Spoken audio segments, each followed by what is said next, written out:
12-year-old Dinah Fields had always been careful, quiet as a church mouse when she slipped through the shadows of the plantation each night. But on that final evening in 1857, she did something that would echo through the generations. She locked every single door in the master's house from the outside while the family slept, took the brass keys that had controlled so many lives, and simply walked away into the darkness. By morning, the entire household was trapped inside, banging on windows and shouting for help that wouldn't come for hours.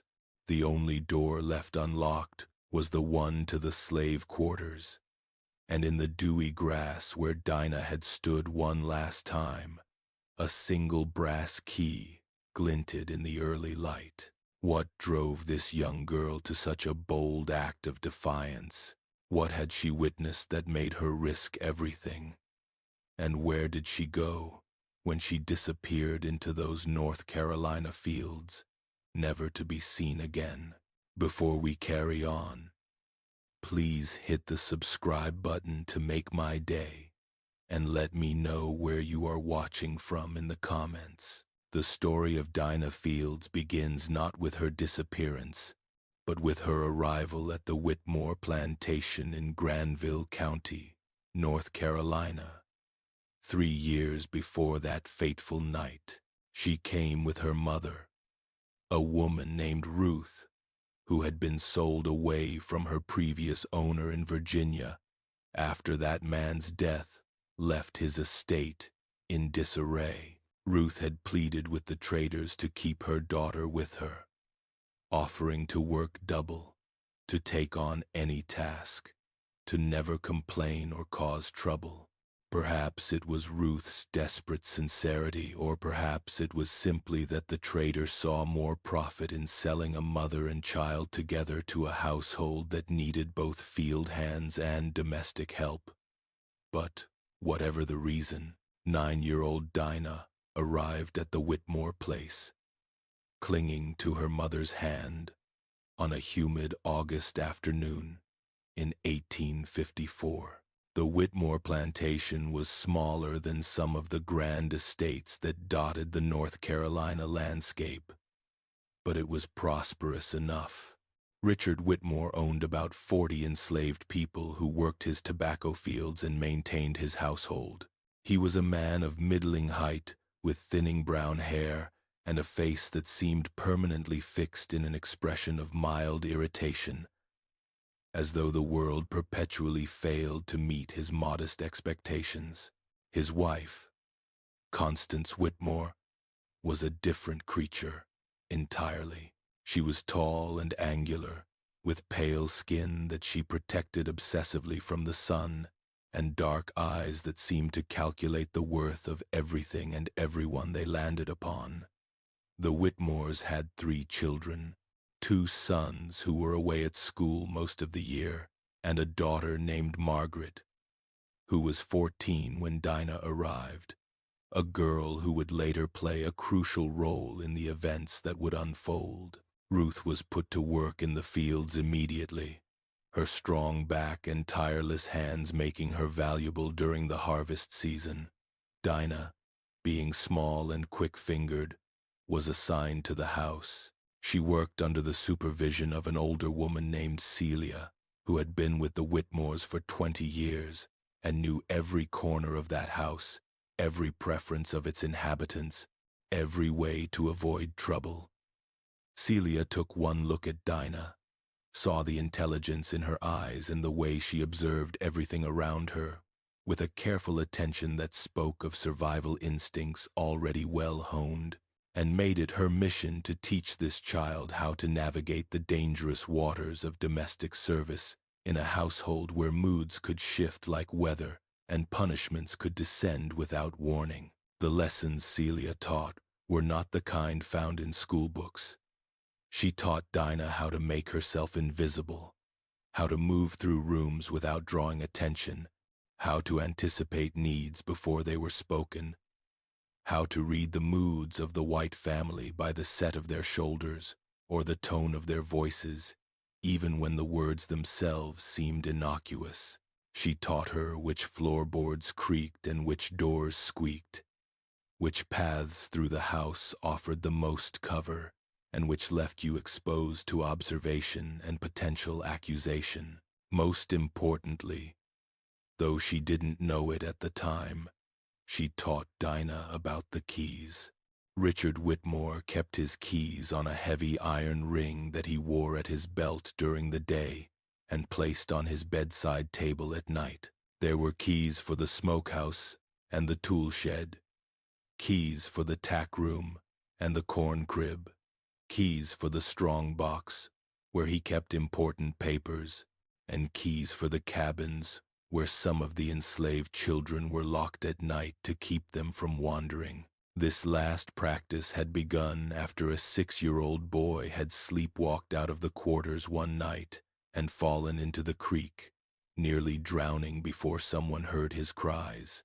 Constance Whitmore had declared that certain children, those deemed too young or too prone to mischief, or simply those whose mothers she wanted to punish for some real or imagined transgression, would be locked in at night for their own protection. The fact that this meant parents were sometimes separated from their children, that mothers couldn't reach their babies if they cried out in the night, that fathers couldn't comfort sons who woke from nightmares, that the locked cabins became sweltering prisons in summer and freezing cells in winter. These concerns held no weight in Constance Whitmore's calculations of proper household management.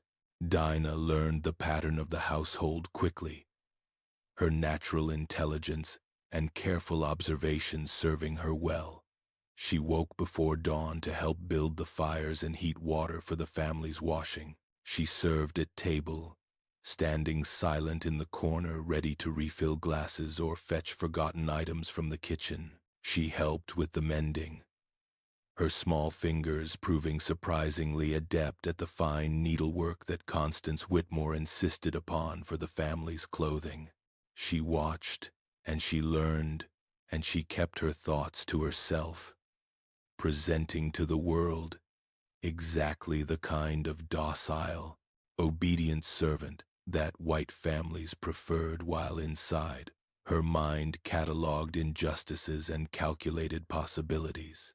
But at night, when the house settled into sleep and the sounds of the day faded into the chirping of crickets and the distant calls of night birds and the rustling of small animals in the underbrush, Dinah did something that would have earned her a severe beating if discovered.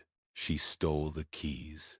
It started by accident, really, or at least that's how Dinah always remembered it later. 3 months after her arrival, on a cold November night when frost was already forming on the grass, Dinah had been sent upstairs to retrieve a shawl that Margaret had left in the parlor.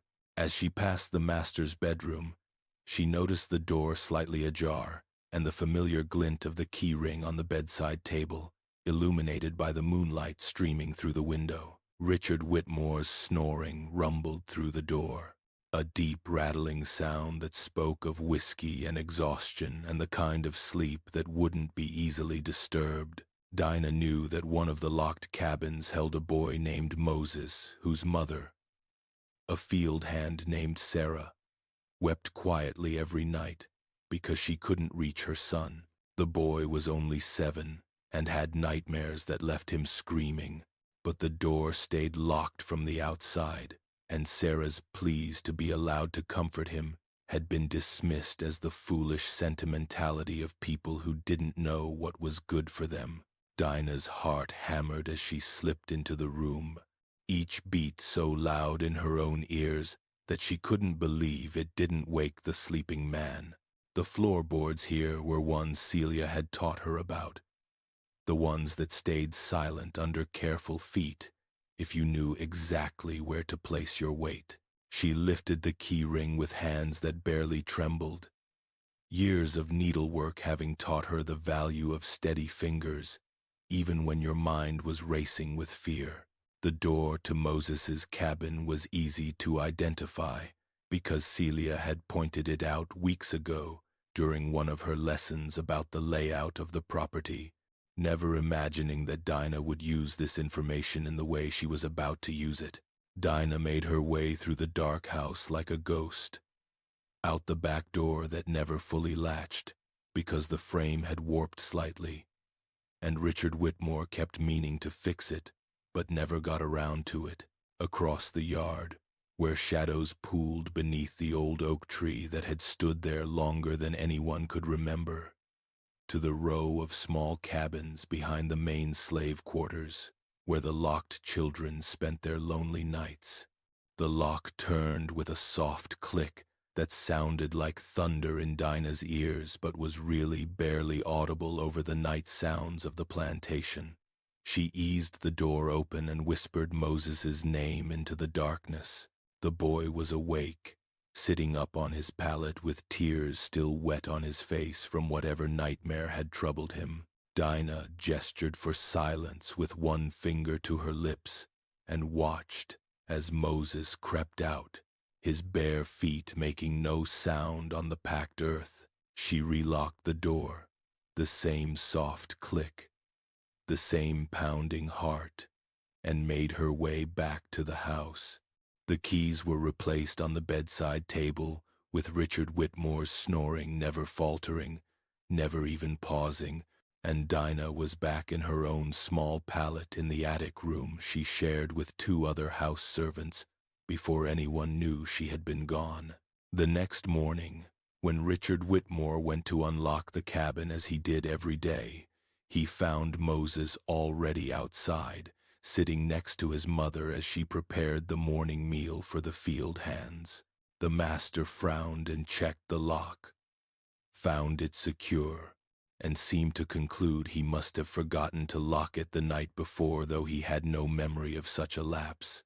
He said nothing, not wanting to admit the mistake in front of the enslaved people who might take it as a sign of weakness or confusion, and Moses spent that night in his mother's arms instead of alone in the dark. Dinah did it again the next night, and the night after that. She developed a system, memorizing which keys fit, which locks through careful observation during the day when she moved around the property on various errands, learning the precise timing needed to make her rounds and return everything to its place before dawn broke over the fields.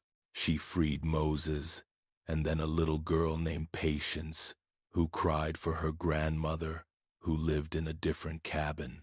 She unlocked the door where two brothers, barely 5 and 6 years old, had been separated from their parents as punishment for some minor infraction that their mother had committed. Each night she moved through the darkness like a small ghost, her presence marked only by the quiet opening of doors and the soft reunions that followed.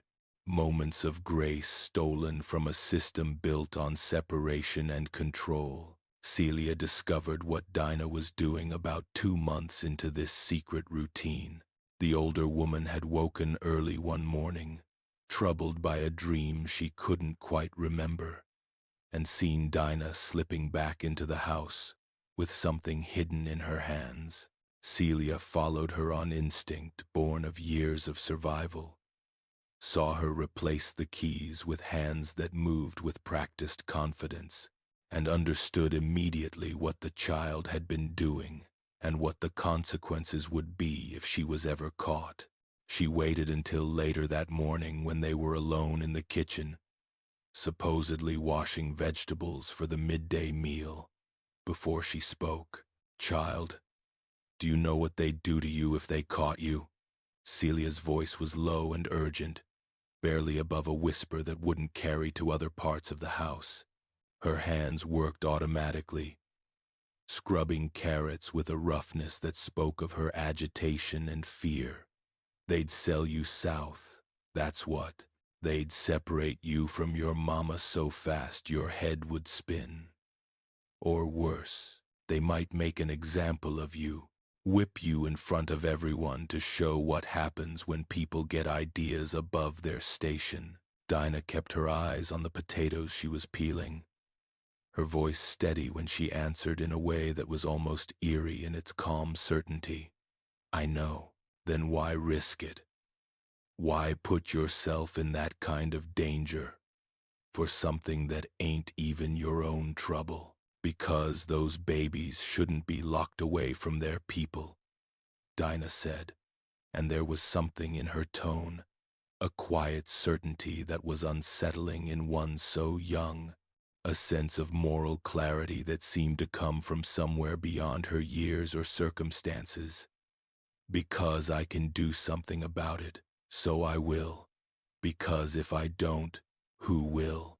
And if nobody does anything, then it just keeps happening forever. Celia studied the child's profile, seeing in her the same stubborn dignity that had gotten so many people hurt or killed over the years, the kind of principled defiance that the system was designed to crush before it could spread.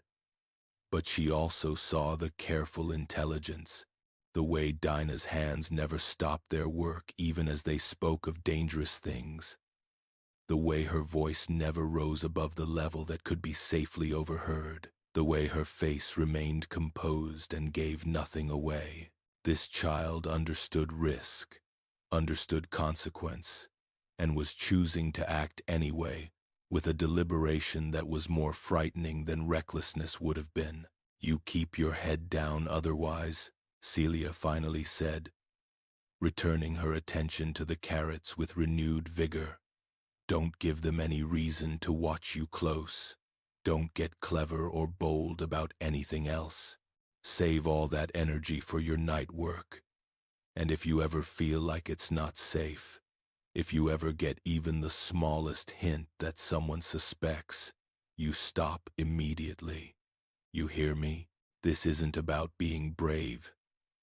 It's about being smart. Dead heroes don't help nobody. Yes, ma'am. They never spoke of it directly again.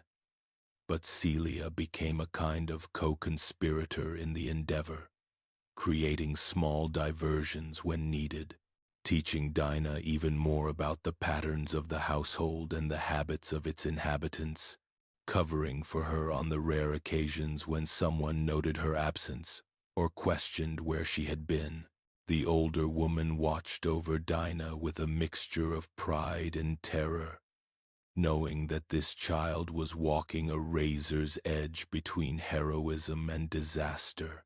The routine continued for nearly 2 years, becoming so familiar that Dinah could almost do it in her sleep. She freed the children each night, her rounds becoming so practiced that she moved through them with unconscious efficiency. The parents never questioned their good fortune, understanding with the hard-won wisdom of enslaved people that whatever force was working in their favor should not be examined too closely or discussed too openly, lest it draw attention and end.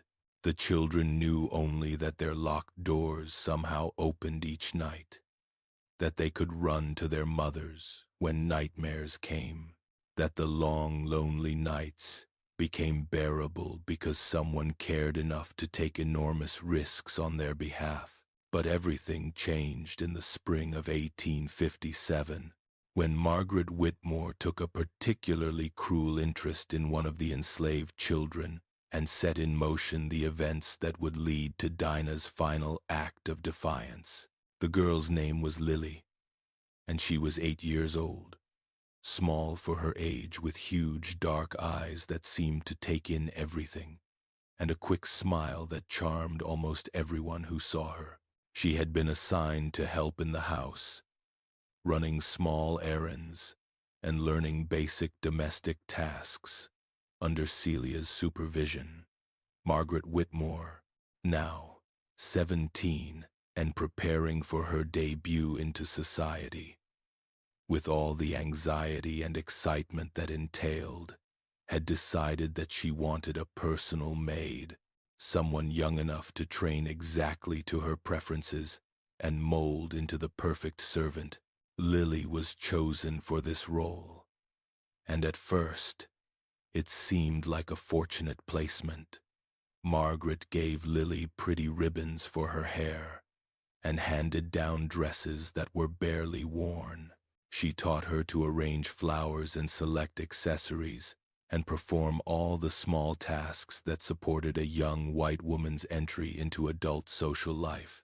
But Margaret's kindness had a sharp edge that revealed itself gradually. She had inherited her mother's calculating nature and her father's irritability, but with an added layer of petty cruelty that seemed unique to her, perhaps born of her own insecurities about her upcoming debut, or perhaps simply an expression of the absolute power she held over another human being. When Lily didn't understand an instruction quickly enough, Margaret would pinch her.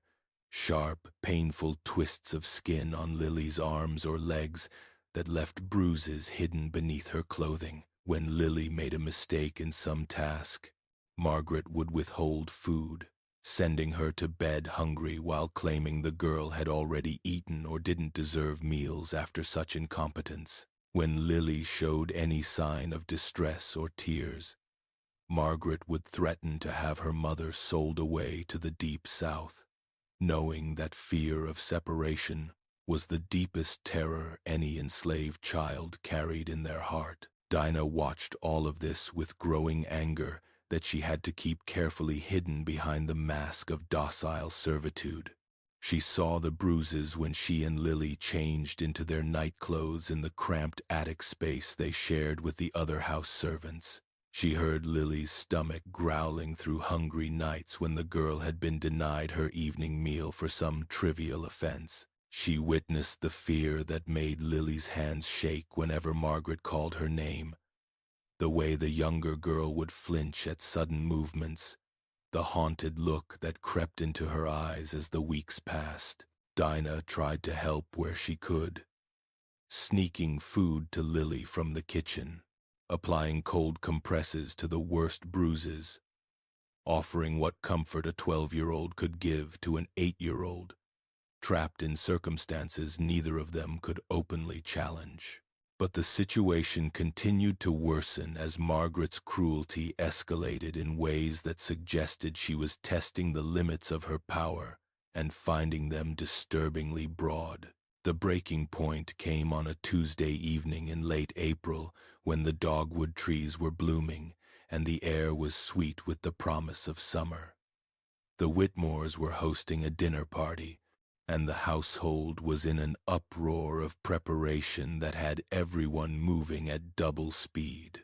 Constance Whitmore had been barking orders all day, her voice sharp with the anxiety of wanting everything perfect for the guests she hoped to impress. Richard Whitmore had retreated to his study with a bottle of brandy, as he always did when his wife's entertaining ambitions overwhelmed the household. Margaret was in her room trying on different dresses and demanding Lily's opinion on each one, though any answer the girl gave seemed to be wrong and invite criticism. Dinah was helping serve at table, moving between the dining room and kitchen with platters of food, while the white guests laughed and talked about politics and weather and the price of tobacco, and all the comfortable topics that people of means discussed while enslaved. People moved invisibly around them in the middle of the dinner service. While Dinah was carrying a tureen of soup from the kitchen, Lily came running down the stairs, tears streaming down her face, and a bright red mark blazing across her cheek where she had been struck. She was making small gasping sounds, trying not to cry aloud, trying to hold in the pain and fear and exhaustion that threatened to overwhelm her completely. She collided with Dinah in the hallway, and the two girls stumbled together for a moment, the soup sloshing dangerously in its container, before Lily broke away and ran toward the kitchen seeking some refuge from Margaret's rage. Margaret appeared at the top of the stairs, her face flushed with anger that made her look older and harder than her 17 years. She saw Dinah standing there with the soup tureen, and her eyes narrowed with the particular viciousness that came from being interrupted in the middle of violence. "You," she said, her voice sharp enough to cut through glass. "Bring that girl back here immediately. She ruined my best dress with her clumsiness, spilled water all over the silk, and then had the audacity to run away before I dismissed her. I won't tolerate such behavior." Dinah stood very still, her face carefully blank in the way Celia had taught her during those first lessons years ago, giving away nothing of what she was thinking or feeling. "Yes, miss," she said quietly, her voice perfectly modulated to sound obedient and compliant. But her feet didn't move immediately, because her mind was racing through possibilities and consequences. "Now," Margaret snapped, and there was something in her tone that spoke of escalation, of punishments that would extend beyond sharp pinches and missed meals into territory more dangerous, suggesting that her cruelty was building towards some explosion that would seriously harm the child. Dinah found Lily in the kitchen, huddled in a corner behind the big iron stove where the heat was oppressive, but at least she was partially hidden. Celia was there, trying to coax the child out with low, soothing tones, speaking the kind of gentle words that had comforted frightened children in that kitchen for 20 years. When Dinah entered, Celia looked up and shook her head slightly in a warning to be careful, to think before acting, to remember all the lessons about survival in a world that offered no protection to people like them. But Dinah's mind was already working through possibilities and consequences, calculating risks in the way she had learned to do over 2 years of midnight key stealing. She crouched down next to Lily, her voice soft enough that only the younger girl could hear. "Miss Margaret wants you upstairs," she said, and watched Lily shake her head frantically, her whole body trembling with fear. "I know," Dinah continued, "but it'll be worse if you don't go. Can you be brave a little longer? Just get through tonight. Just survive until morning." Lily wiped her face with the back of her hand and nodded, though her eyes were still wide with terror that no 8-year-old should have to feel. Dinah helped her stand, and the 2 girls walked back toward the front of the house, while Celia watched them go with an expression that mixed worry and resignation, and the bone-deep weariness of someone who had seen this pattern play out too many times before. Margaret was waiting in her room when they arrived, the silk dress spread out on her bed showing a large water stain across the bodice. In truth, Margaret herself had knocked over the water glass while gesturing dramatically about something during one of her many dress changes. But blame always flowed downward in houses like this, and truth mattered less than hierarchy. She made Lily stand in the center of the room while she paced around her in a slow circle, listing the girl's failures and shortcomings in a voice that rose with each sentence, until she was nearly shouting, working herself into the kind of rage that needed physical outlet. Then she picked up a hairbrush from her vanity table, the one with the heavy silver back that had been a gift from her grandmother on her 16th birthday, and she struck Lily across the shoulders with it, the sound of impact sharp and horrible in the close space. Dinah, who had been standing just outside the door per Margaret's orders to wait in case she needed anything, heard the blow and Lily's cry of pain. Something inside her, something that had been building for 2 years of watching injustice and cruelty, something that had grown stronger with each locked door she opened and each child she freed, something that connected to her own mother's suffering and to the suffering of every person trapped in this system, finally snapped. She stepped into the room without being called, without permission, driven by an impulse stronger than self-preservation. "Miss Margaret, your mother is asking for you downstairs," Dinah said, the lie falling from her lips smooth as butter. because lies in service of survival had become second nature. She said it's urgent, something about the dinner guests, and a problem with the dessert course that needs your immediate attention. Margaret paused, the brush still raised for another blow, her face showing the internal calculation of competing demands. She looked at Dinah with suspicion because something in the girl's tone wasn't quite right, but the mention of her mother and the dinner guests was enough to give her pause. Constance Whitmore's displeasure was something even Margaret feared, and embarrassment in front of important guests was a serious concern. She lowered the brush slowly and pointed a finger at Lily with a gesture full of menace. "Stay here. Don't move so much as an inch. I'm not finished with you, not by a long measure." As soon as Margaret left the room, her footsteps echoing down the hallway, Dinah crossed quickly to Lily and took her hands. The younger girl was shaking so hard her teeth chattered despite the warmth of the spring evening. A welt was already rising on her shoulder where the brush had connected with force, and Dinah could see other marks, some fresh and some fading to yellow and green, that told the story of weeks of abuse that had been escalating steadily. "Listen to me," Dinah whispered urgently, her hands squeezing Lily's to get her attention. "When she comes back, and she will come back because she's going to realize I lied, I need you to do exactly what she says. Don't talk back. Don't cry if you can help it. Don't give her any reason to hit you harder. Just get through tonight. Just survive. Can you do that?" Lily nodded, though her expression suggested she wasn't sure she could manage such control.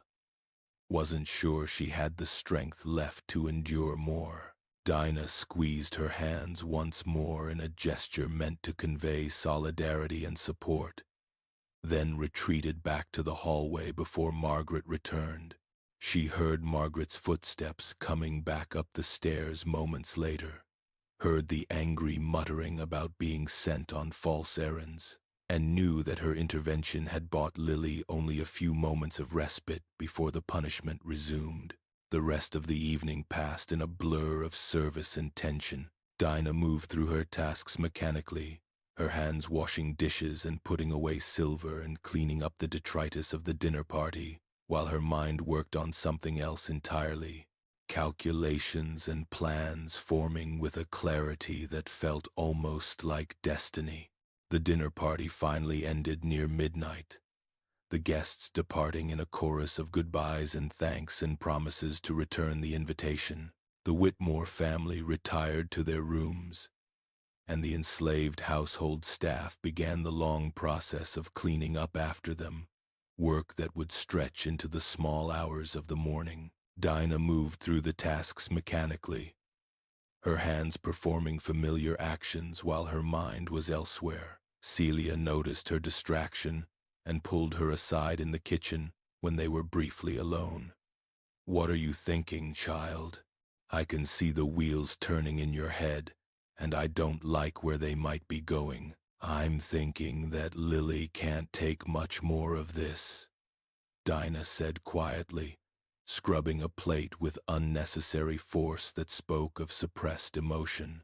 "I'm thinking that someday Margaret is going to go too far, and that little girl is going to get hurt in a way we can't fix. I'm thinking about all the children locked in those cabins every night, separated from their people, for no good reason except cruelty, dressed up as protection." "That may be true," Celia replied, her voice heavy with the weight of hard experience and compromises made over decades of survival. "But there's nothing we can do about it. That's just the way things are. That's the world we live in, and wishing it different doesn't make it so." "It doesn't have to be," Dinah said, and there was something in her voice that made Celia's blood run cold. Celia grabbed Dinah's arm, her grip tight enough to hurt, tight enough to ensure she had the girl's full attention. "Don't do anything foolish. Whatever you're planning, stop planning it right now. You think you're clever with those keys, and you are. But this is different. This is the master's daughter we're talking about. You cross her directly, and there won't be any way back from it. They'll make an example of you that will terrify every enslaved person in the county." But Dinah had already decided, though she didn't say so out loud because speaking it would make it real and might invite Celia to try to stop her. She had decided the moment she heard that hairbrush connect with Lily's small shoulders, the moment she saw the fear in the child's eyes that went beyond normal worry into something darker and more soul-destroying. She had decided that some things were worth any risk, that there came a point where survival without dignity was no survival at all, that the system they lived under could only be resisted through actions that carried consequences. The house finally settled into sleep around 2 in the morning. Dinah waited in her attic room, listening to the breathing of the other girls who shared her space, waiting for that particular quality of silence that meant the household had truly surrendered to exhaustion. Then she slipped out of her pallet with practiced stealth, moving with the same careful precision that had served her for 2 years of nightly rounds, and made her way downstairs. The keys were where they always were, on Richard Whitmore's bedside table, the man himself snoring in his usual way with the particular rumble that whiskey produced. Dinah took them, the weight familiar in her hands after so many nights of use, and began her rounds. She unlocked all the children's cabins, watching as small figures ran through the darkness to find their mothers and fathers, silent reunions happening all around her as families came back together. She stood for a moment in the center of the yard, looking up at the big house where the Whitmore family slept in their comfortable beds, completely unaware that below them, the order they had imposed was being quietly dismantled by a 12-year-old girl, with nothing but courage and a ring of stolen keys. Then Dinah did something she had never done before, something that would change everything. She walked up to the big house and began locking doors from the outside. She started with the kitchen door, the one the staff used most frequently. The lock was sturdy, and it turned with a solid click that seemed loud in the night silence. She moved to the side door near Richard Whitmore's study, locking it as well with the same deliberate motion. The front door had 2 locks, and she secured them both, testing each one to make sure they had caught properly. She went around the entire house systematically, testing every door, ensuring that each one was firmly locked from the outside, with no possibility of interior release. The windows were already latched from within, the Whitmores being cautious about security, given the value of their possessions and their constant low-level fear of the people they enslaved. When she finished securing every possible exit, Dinah stood for a long moment in the yard, holding the key ring in her hands.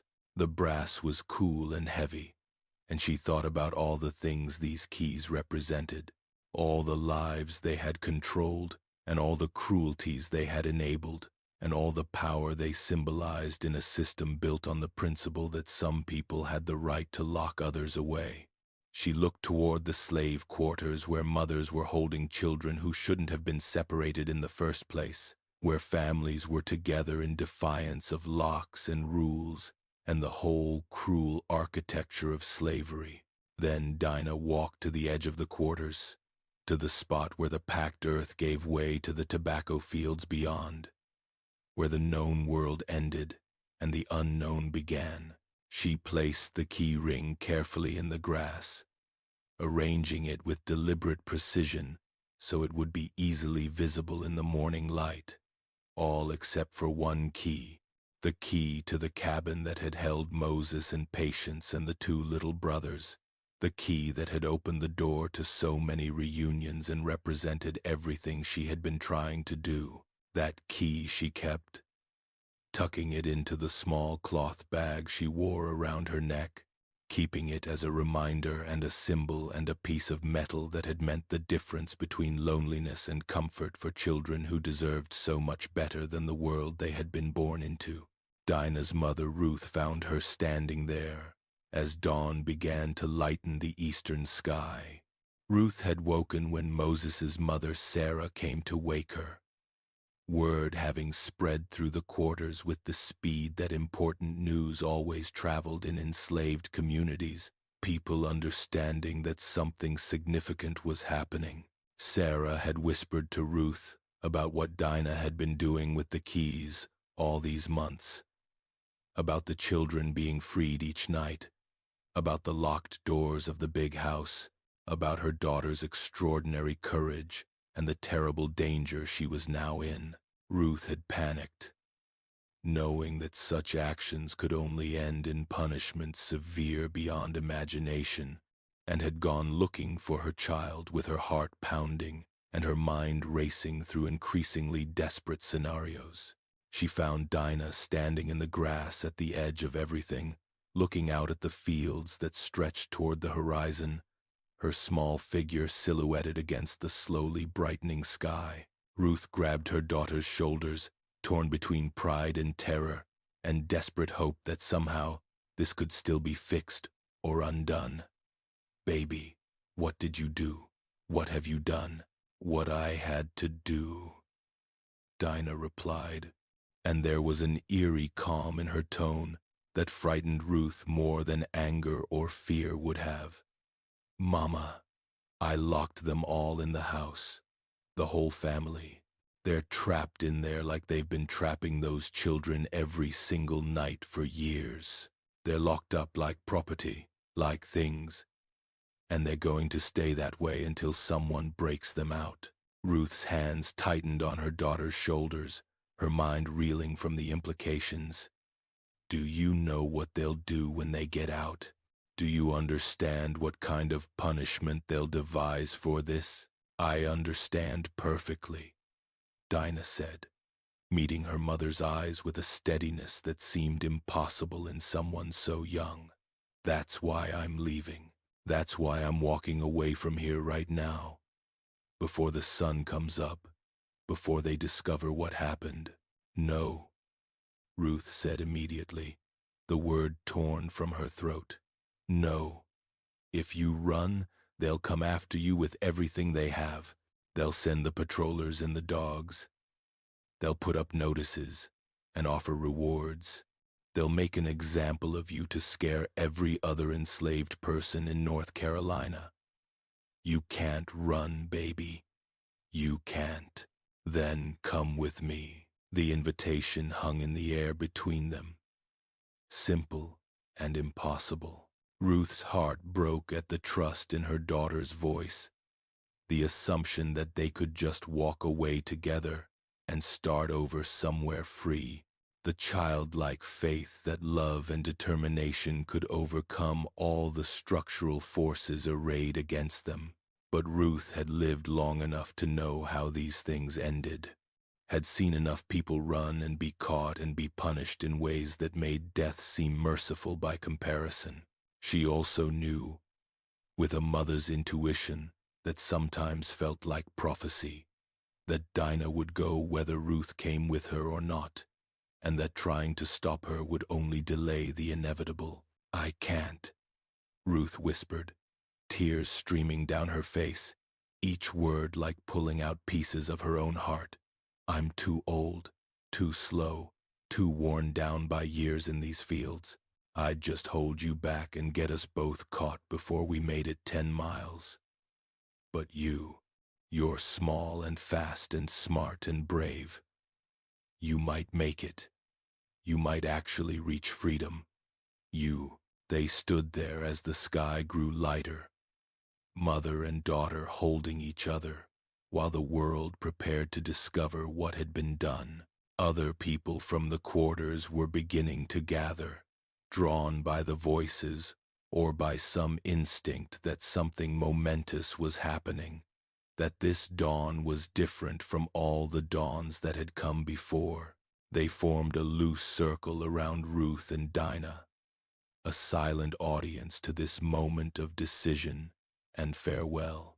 An older man named Josiah stepped forward, his white hair gleaming in the pre-dawn light. He had been at the Whitmore place longer than anyone, had survived more cruelty and loss than most people could imagine, and his word carried weight in the community. "Child," he said to Dinah, his voice rough with age and emotion, "if you're set on going, and I can see in your eyes that you are, then you go north. You follow the North Star like it's a map written in the sky itself. There are people who help, Quakers and free black folks, and others who believe this whole system is wrong. But you can't trust everyone.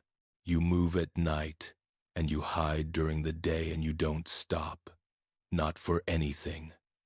Not for rest, or food, or comfort, until you reach free soil. Can you do that?" Dinah nodded, absorbing this information with the same focused attention she had applied to everything she had learned over the past 3 years. Others stepped forward with advice, with small offerings of food wrapped in cloth, with words of encouragement and warning and blessing. Sarah, Moses's mother, pressed a small knife into Dinah's hand, the blade worn but sharp, her eyes conveying more gratitude than words could express.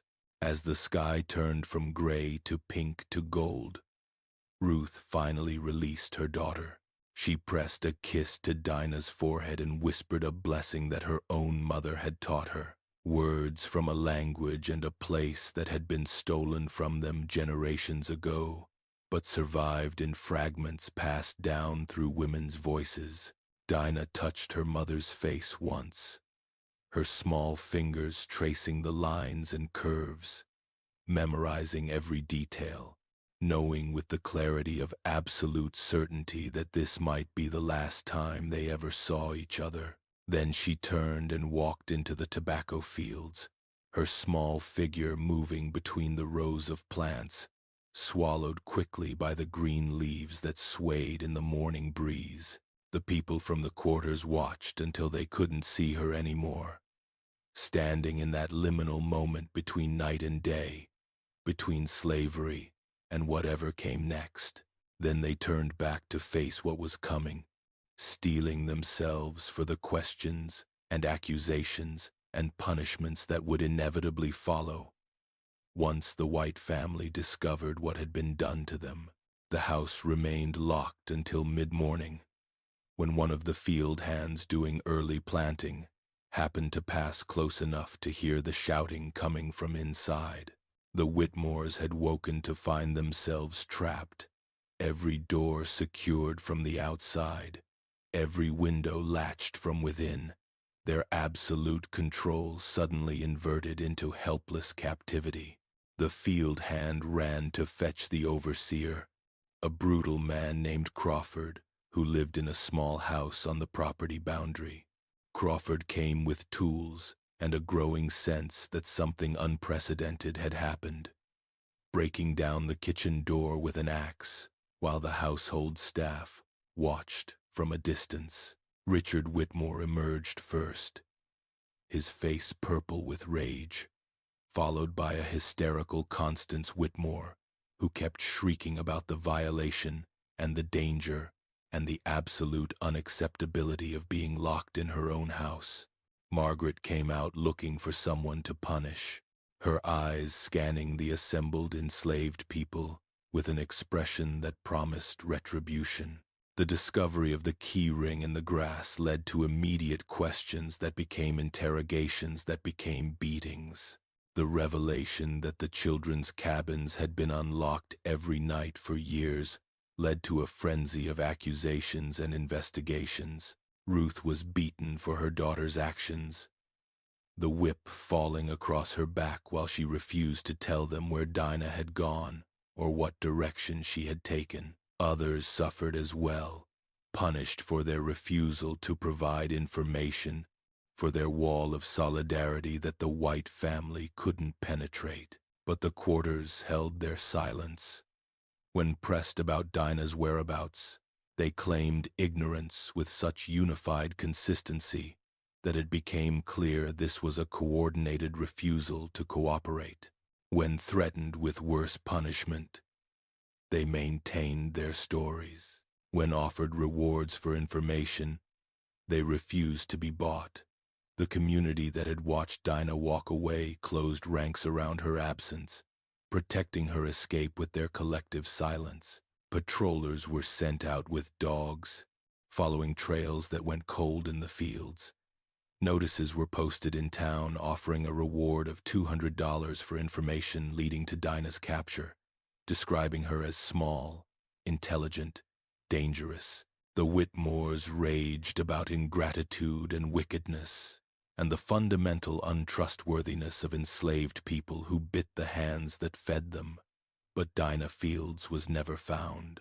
She vanished into those North Carolina fields as completely as morning mist vanishes under the rising sun, leaving behind only stories and speculation, and a single brass key that her mother kept hidden until the day she died.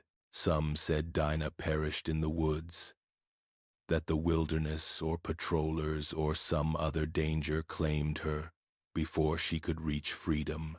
Others insisted they had seen her years later in Canada or Ohio or Massachusetts, grown into a woman who worked for the Underground Railroad helping others escape. There were tales that she had joined a community of free black people in the mountains of Appalachia, or that she had changed her name and her history entirely, building a new life somewhere far from North Carolina. The truth of what happened to Dinah Fields after she walked away from the Whitmore plantation remained forever a mystery, a question mark that haunted those who had known her. But in the slave quarters, passed down through whispered stories and quiet songs that survived long after emancipation, Dinah became something more than a girl who had run away. She became a symbol of resistance, a reminder that even the smallest and seemingly most powerless among them could strike a blow for dignity and freedom. The story of how she had freed the children every night, how she had locked the master's family in their own house, how she had walked away with her head high and her spirit unbroken. These stories spread through the network of enslaved communities across North Carolina and beyond, inspiring others to resist in their own ways.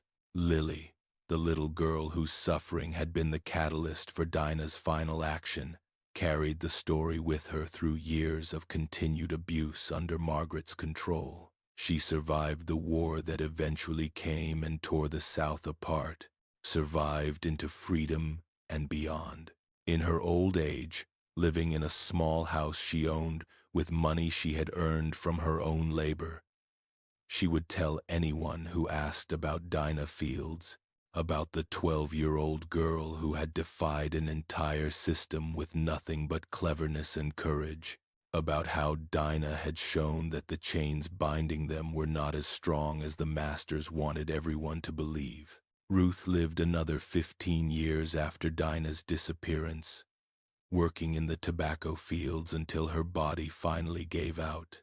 She never learned what ultimately happened to her daughter, never discovered whether Dinah reached freedom or met some darker fate, but she held on to faith that somewhere, somehow, her child had found a life better than the one she had left behind.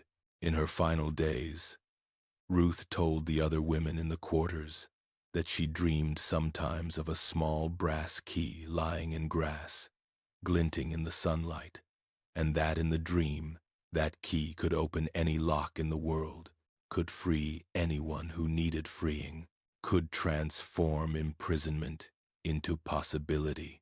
The Whitmore family eventually recovered from the embarrassment of being locked in their own house by a child they had owned, though the story followed them in social circles for years, becoming a cautionary tale about the dangers of being too lenient with enslaved people. Margaret married a plantation owner from Virginia and moved away, taking her cruelty with her to terrorize a new household.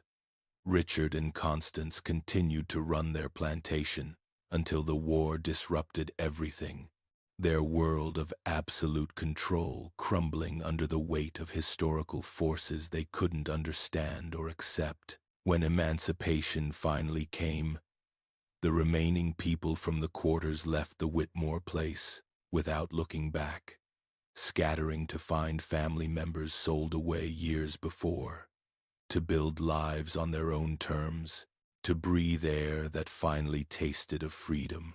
In the decades that followed, historians and researchers occasionally stumbled across references to Dinah Fields in archives and oral histories. Her name appeared in the Whitmore family papers, with notes about her escape and the reward that was never claimed. She was mentioned in letters between plantation owners warning each other about slaves who picked locks and defied authority.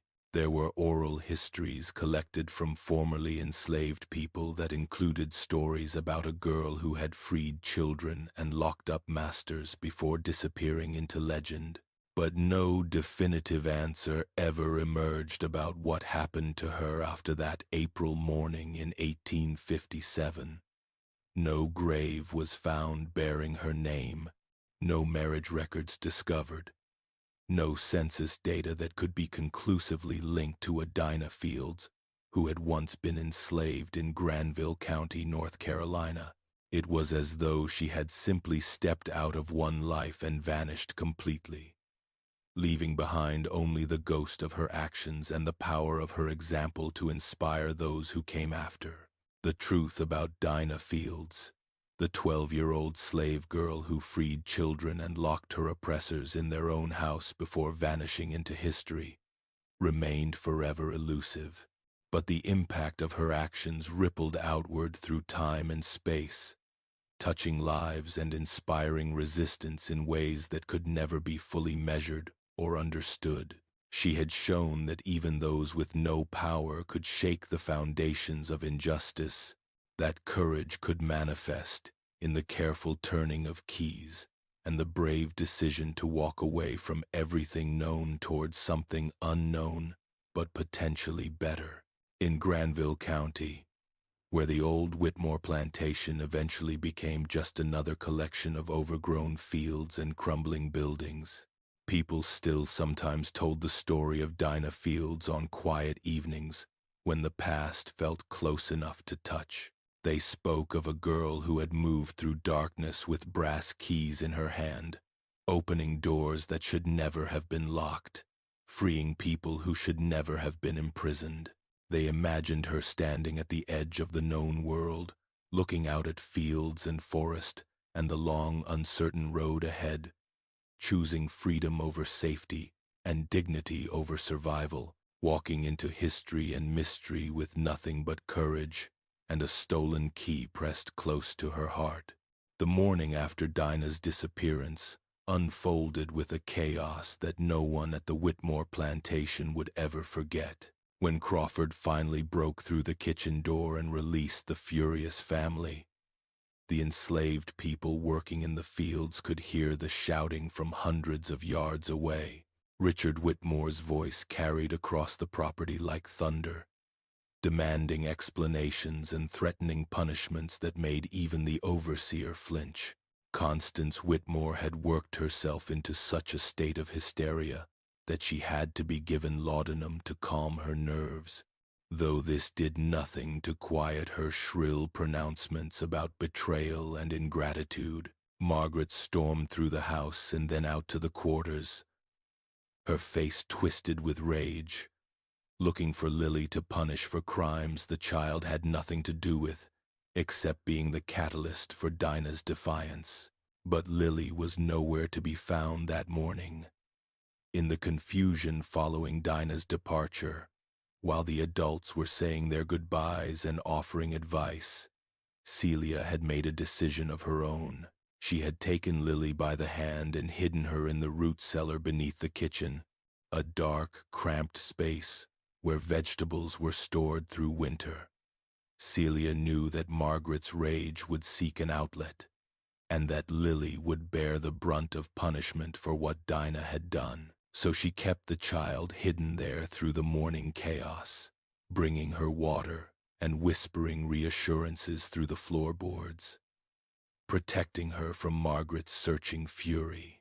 It was only when Margaret threatened to start whipping people at random until someone produced either Dinah or Lily that Celia finally brought the trembling child out. But by then, several hours had passed, and some of Margaret's initial rage had burned itself out, replaced by a cold, calculating anger that was perhaps more dangerous, but at least less immediately violent. Margaret looked at Lily with eyes that promised future retribution but said nothing, perhaps recognizing that too severe a punishment right now would only confirm Dinah's accusations of cruelty and validate her actions. Instead, she turned her attention to Ruth, who stood in the yard with her back straight and her face composed despite knowing what was coming. The whipping of Ruth took place in the central yard where everyone could see, a public spectacle designed to terrify and control. Richard Whitmore himself wielded the whip, 20 lashes that tore through Ruth's shirt and opened her skin in long, bleeding furrows. Ruth made no sound during the punishment, refused to give them the satisfaction of her screams, though tears ran silently down her face. The other enslaved people were forced to watch, gathered in a circle around the scene of violence, their faces carefully blank, but their eyes speaking volumes about rage suppressed and dignity maintained, even in the face of brutality. Between lashes, Richard Whitmore demanded information about where Dinah had gone. Ruth said nothing, taking each strike in silence.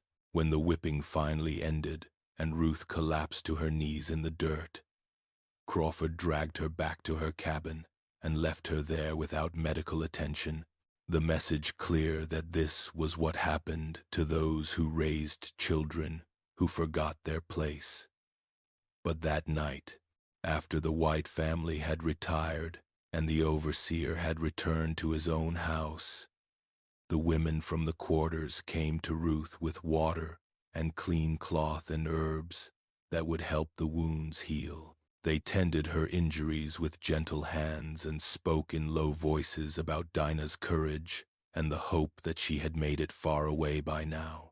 The search for Dinah consumed the plantation for days. Crawford organized search parties that combed through the nearby woods and fields, looking for any sign of the girl's passage. The dogs were brought out, given pieces of Dinah's clothing to scent, then set loose to track her trail. But the dogs seemed confused, circling the yard where Dinah had stood that final morning without being able to pick up a clear direction. Some of the enslaved people whispered later that Josiah had taught Dinah an old trick before she left, about rubbing certain herbs on your feet that confused the dog's ability to track your scent. Whether this was true or simply a story people told themselves to explain how a 12-year-old girl had evaded trained hunting dogs, no one could say for certain. Richard Whitmore posted notices in town describing Dinah in detail, offering $200 for her capture and return. $200 was a substantial sum, enough to tempt many poor white men to join the search, and enough to make professional slave catchers take notice. The notices described Dinah as small for her age, very dark-skinned, with intelligent eyes, and a scar on her left hand from a childhood accident. They called her dangerous and cunning, warned that she might be armed, suggested that she had been corrupted by abolitionist ideas despite having no contact with such influences. The notices spread across North Carolina and into Virginia and South Carolina, pinned to posts outside general stores and county offices, circulated among the networks of men who made their living hunting down escaped slaves. But despite the reward and the searchers and the notices, no credible sighting of Dinah ever emerged. There were false reports, of course, people claiming to have seen a girl matching her description in order to collect the reward money. Each report sent Crawford and sometimes Richard Whitmore himself riding off to investigate, only to find that the girl in question was someone else entirely, or that the report had been fabricated by someone hoping to profit from the white man's desperation. After 3 weeks of fruitless searching, the intensive efforts began to wind down, though the notices remained posted and the reward stayed on offer. Life on the Whitmore plantation gradually returned to its normal rhythms, though something had fundamentally changed. The children were no longer locked in their cabins at night, Richard Whitmore having decided that this practice had somehow contributed to the disaster and should be discontinued. This was a small victory, though it came at a terrible cost. The enslaved people went about their work with the same outward compliance they had always shown. But there was a difference in the way they looked at the white family now, a subtle shift in the dynamics that the Whitmores couldn't quite name, but definitely felt. It was as though Dinah's actions had exposed something, had pulled back a curtain to reveal the fundamental fragility of a system that depended on the consent, however coerced, of those it oppressed. Ruth returned to work in the fields once her back had healed enough for her to move without crying out in pain. She never spoke of Dinah to the white family, never gave them any information that might help their search. But with the other enslaved people, in quiet moments stolen from the endless labor, she would sometimes share memories of her daughter. She told them about Dinah as a small child in Virginia, before they were sold, how even then she had been curious about everything and unwilling to accept injustice. She told them about the time Dinah had insisted on sharing her food with an old man who was too sick to work, even though it meant going hungry herself. She told them about how Dinah had learned to read by watching the white children's lessons through a window, memorizing letters and sounds, despite the danger such knowledge represented. These stories spread through the enslaved community, joining with the stories of Dinah's key stealing and her final act of defiance, building a legend that grew with each retelling. Dinah became a symbol of possibility, proof that resistance was achievable, even for those who seemed to have no power at all. When parents wanted to encourage courage in their children, they told them about Dinah. When people felt crushed by the weight of their circumstances, they reminded each other that a 12-year-old girl had defied the entire system and disappeared into freedom. The story took on a life of its own, spreading from plantation to plantation through the networks of communication that enslaved people maintained despite all efforts to isolate them from each other. In the months that followed, there were small acts of resistance at the Whitmore plantation and at neighboring properties that seemed inspired by Dinah's example. Tools went missing and were found days later in odd places. Locks that should have been secure were somehow opened. Work was done slowly, with a careful inefficiency that was impossible to prove, but definitely present. None of these acts were as dramatic as what Dinah had done, but they represented a shift in consciousness, a recognition that the system was not as omnipotent as it claimed to be. Meanwhile, if Dinah had successfully escaped, her journey north would have been harrowing beyond imagining. The routes to freedom were dangerous and uncertain, traveled only at night through wilderness that held its own threats, separate from the human ones. A 12-year-old girl alone would have faced challenges that seemed insurmountable: hunger and exhaustion and fear, and the constant danger of recapture. The network of safe houses and helpful people that Josiah had mentioned was real but spotty, with large gaps between stations where fugitives had to rely on their own resources and luck. Some historians who studied the Underground Railroad in later years found scattered references that might have been about Dinah, though nothing conclusive. There was a notation in a Quaker family's diary from southeastern Pennsylvania about helping a young girl who had traveled from North Carolina in the summer of 1857, though no name was given. There was a letter from a conductor on the Underground Railroad to another conductor mentioning a child who carried a brass key and spoke about freeing other children, though again without identifying details. There was a record from a black church in Ohio of a girl who arrived in 1858 and was placed with a family willing to raise her, though the name listed was different and could have been anyone. These fragments suggested possibility without confirming anything, hints that Dinah might have made it to freedom without proving she did. The truth remained elusive, hidden behind the deliberate secrecy that protected the Underground Railroad and its passengers. Buried under the countless stories of successful and unsuccessful escapes that marked this period of American history, what was certain was that many people wanted to believe she had made it. Needed to believe it, in fact, because the alternative was too painful to contemplate. Back at the Whitmore plantation, the seasons turned and years passed. The tensions that would eventually erupt into civil war began building, political arguments becoming more heated, positions hardening on both sides of the slavery question. Richard Whitmore became increasingly paranoid about slave rebellions, convinced that abolitionists were infiltrating the South and corrupting enslaved people with dangerous ideas. He never connected this paranoia to Dinah's escape, never recognized that resistance could grow from within rather than being imposed from outside, never understood that Dinah hadn't needed Northern abolitionists to tell her that locking children away from their parents was wrong.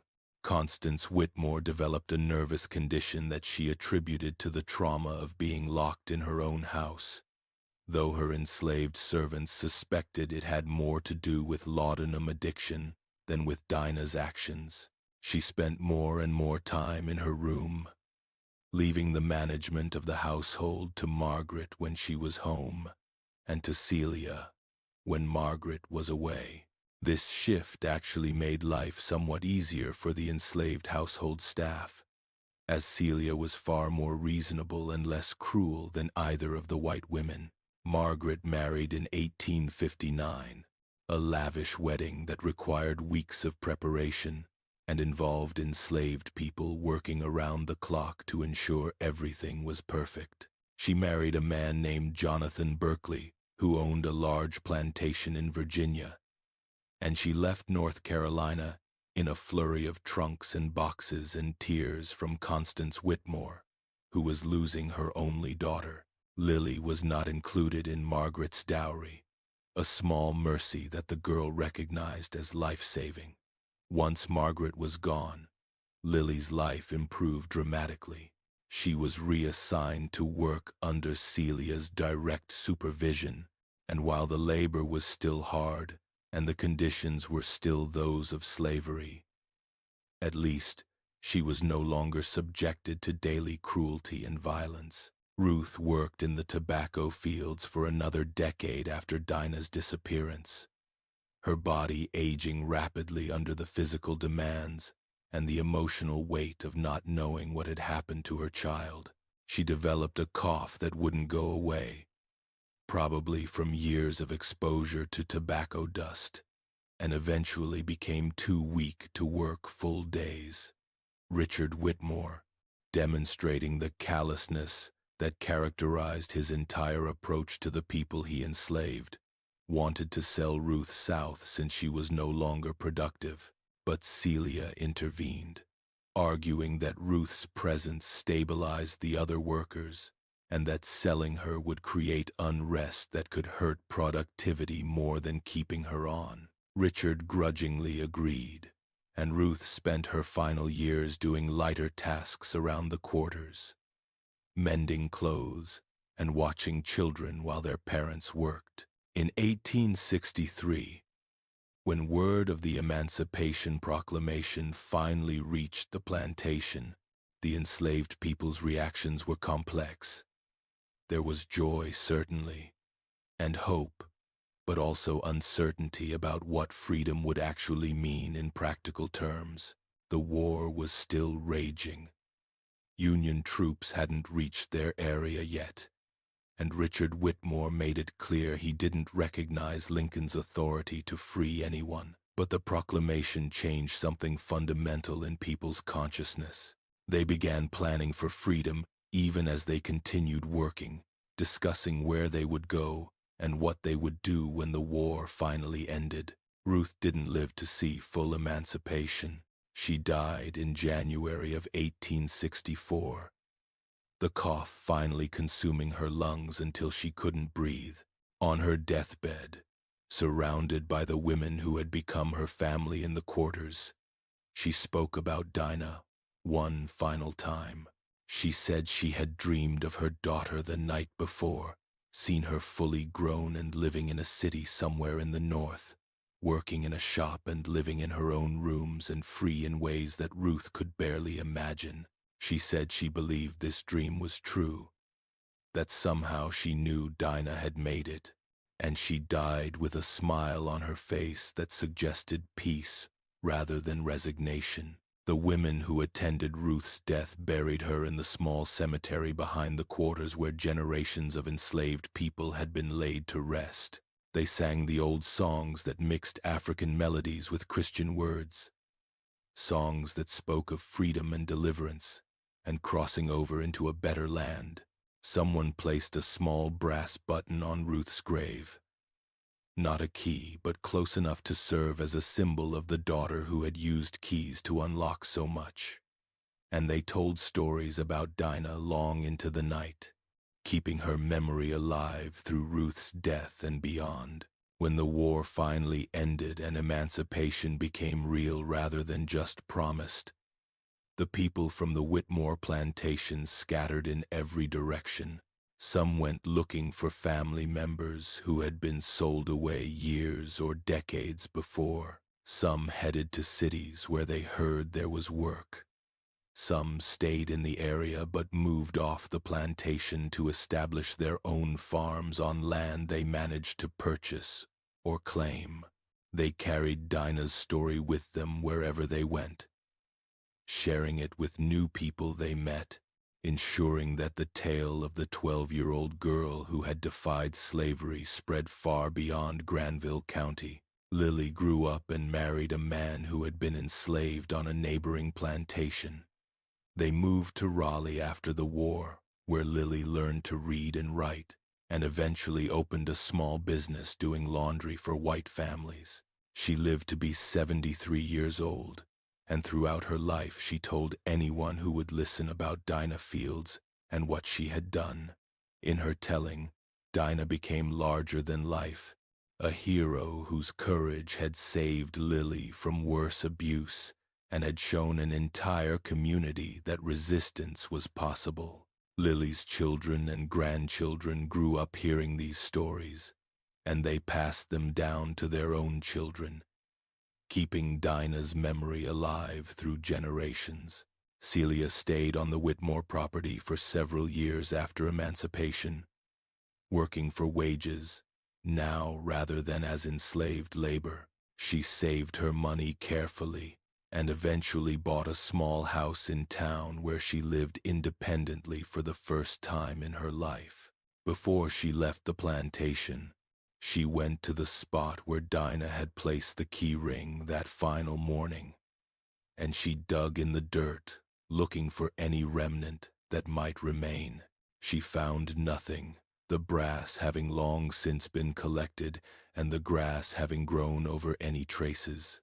But she stood there for a long time, remembering the brave child who had changed so much, saying a prayer for wherever Dinah might be. The Whitmore family never recovered their former prosperity after the war. Richard Whitmore died in 1866, his health broken by the stress of losing the war and the economic system that had supported his lifestyle. Constance followed him 2 years later. The plantation was eventually sold to pay debts, and the new owners had no connection to the old stories, no memory of a girl named Dinah who had once defied the entire system. The buildings fell into disrepair over the decades, and eventually most of them collapsed or were torn down, leaving only the faintest traces of foundations to mark where they had stood. But in the black community of Granville County and beyond, Dinah's story persisted. It became part of the oral tradition that preserved the history of slavery and resistance, passed down through families and communities, even as the physical evidence disappeared. When historians began collecting oral histories from formerly enslaved people and their descendants in the early 1900s, several people mentioned Dinah Fields, though their accounts varied in details. Some said she had made it to Canada and worked helping other fugitives escape. Others claimed she had settled in Philadelphia or Boston or New York. A few said she had died in the woods shortly after escaping, her body never found. But all agreed on the core story, the keys, and the locked children, and the final act of locking the master's family in their house before walking away into freedom. In 1936, a researcher from the Federal Writers Project interviewed an elderly woman named Clara Johnson in Durham, North Carolina. Clara was 92 years old and had been born enslaved on a plantation not far from the Whitmore place. She told the researcher about Dinah Fields, recounting the story in vivid detail despite the decades that had passed.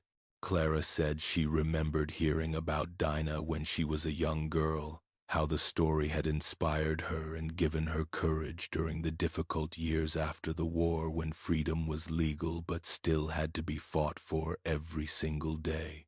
The researcher dutifully recorded Clara's account, and it became part of the archives that preserved these histories for future generations. That recorded interview, along with fragments in letters and diaries and other oral histories, constitutes most of what is definitively known about Dinah Fields. The rest is speculation and legend, stories that grew around the kernel of truth until it became impossible to separate fact from embellishment. But perhaps that's appropriate for someone who became a symbol rather than just a person, who represented the possibility of resistance in a system designed to crush all opposition. The mystery of what actually happened to Dinah after she walked into those tobacco fields on that April morning in 1857 remains unsolved. No grave has ever been definitively identified as hers. No records confirm her presence in any of the free states or in Canada. No photograph or detailed description exists beyond what was in those reward notices that exaggerated her danger to justify the substantial reward. She remains a ghost in history, present in impact, but absent in documentary evidence, known through stories, but not through the kind of records that historians prefer. And perhaps, in the end, that's exactly how Dinah would have wanted it. She had spent 3 years moving invisibly through a house, stealing keys and freeing children without anyone knowing it was her. She had learned the power of working unseen, of achieving goals without claiming credit or drawing attention. Maybe her disappearance into history was simply the ultimate expression of those same skills, a way of continuing to resist by refusing to be captured either physically in her lifetime or documentarily in the historical record afterward.